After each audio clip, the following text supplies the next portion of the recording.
বিজেপির সভাতে যাওয়ার জন্য এক বিজেপি কর্মীকে বেধড়ক মারধরের অভিযোগ উঠল শাসক দল তৃণমূল কংগ্রেসের বিরুদ্ধে।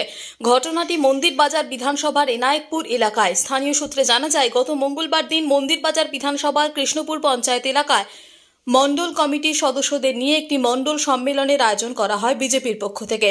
আর সেখানে গিয়েছিল কেচারপুর গ্রাম পঞ্চায়েতের ৩৫ নম্বর বুথের সক্রিয় কর্মী সমীর হালদার। আর সেটাই ছিল তার অপরাধ। সেই কারণেই নাকি গতকাল গভীর রাতে তৃণমূল আশ্রিত দুষ্কৃতীরা তাকে বেধড়ক মারধর করে। এরপরই গুরুতর আহত অবস্থায় তাকে নাইয়ারহাট প্রাথমিক স্বাস্থ্য কেন্দ্রে ভর্তি করা হয় চিকিৎসার জন্য। অন্যদিকে এই বিষয়ে মন্দির বাজার থানায় একটি লিখিত অভিযোগ দায়ের করা হয়েছে বিজেপির পক্ষ থেকে। তবে এই সমস্ত দায় অস্বীকার করেছে তৃণমূল কংগ্রেস। মন্দির বাজার ব্লকের যুব সভাপতি রিঙ্কু ঘোষ জানায়, এটা বিজেপির গোষ্ঠীকন্দল ছাড়া আর কিছুই নয়। আপনাকে কারা মারধর করেছে? নাম হচ্ছে দেবাশিস হালদার, আশিস হালদার, অরূপ হালদার। আপনাকে কেন মারধর করলো? মারধর এই কারণে করছে যে আমি বিজেপি করতে যাই ইচ্ছে বলে, ওরা সেই চিন্তা ভাবনা করে আমাকে মারধর করার খুব চিন্তা ভাবনা নিয়েছে, মেরে ফেলে দেওয়ার জন্য। আপনার নাম? নাম সমীর হালদার। আপনার বাড়ি? বাড়ি এনায়েতপুর। আপনি বিজেপির কি দায়িত্বে আছেন? বিজেপি আমি আমি কর্মী হিসাবে আছি দলের। গত 19শে মার্চ মঙ্গলবার আমাদের মণ্ডল সম্মেলনের কার্যক্রম ছিল।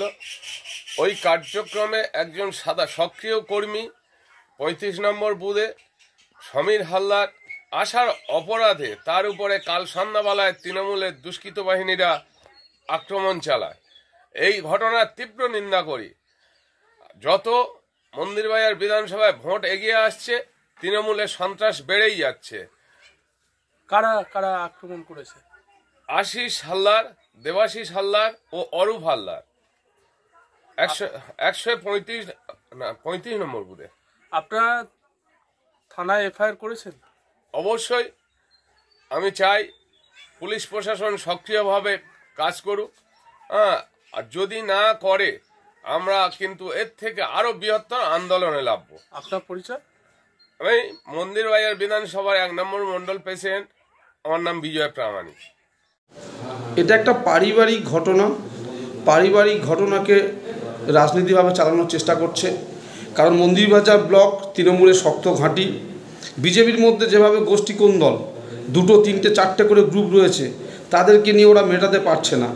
সুতরাং যেখানে সমস্যা হবে, নিজেদের মধ্যে গোষ্ঠীকন্দল হবে, সেটা তৃণমূলের ঘাড়ে চাপিয়ে দেওয়ার চেষ্টা করবে। ওদের পায়ের নিচে কোনো মাটি শক্ত নেই, তাই জমি খোঁজার চেষ্টা করছে, এইভাবে মিথ্যে বদনাম করা। সম্পূর্ণ পারিবারিক ঘটনাকে কেন্দ্র করে তারা সেটা বলছে রাজনৈতিক। তাই এখানে কোনো রাজনৈতিক কোনো ব্যাপারই নেই। তৃণমূলের মন্দিরবাজার ব্লকের মাটি অনেক শক্ত মাটি, তাই বিজেপির মিথ্যা অপপ্রচার করছে।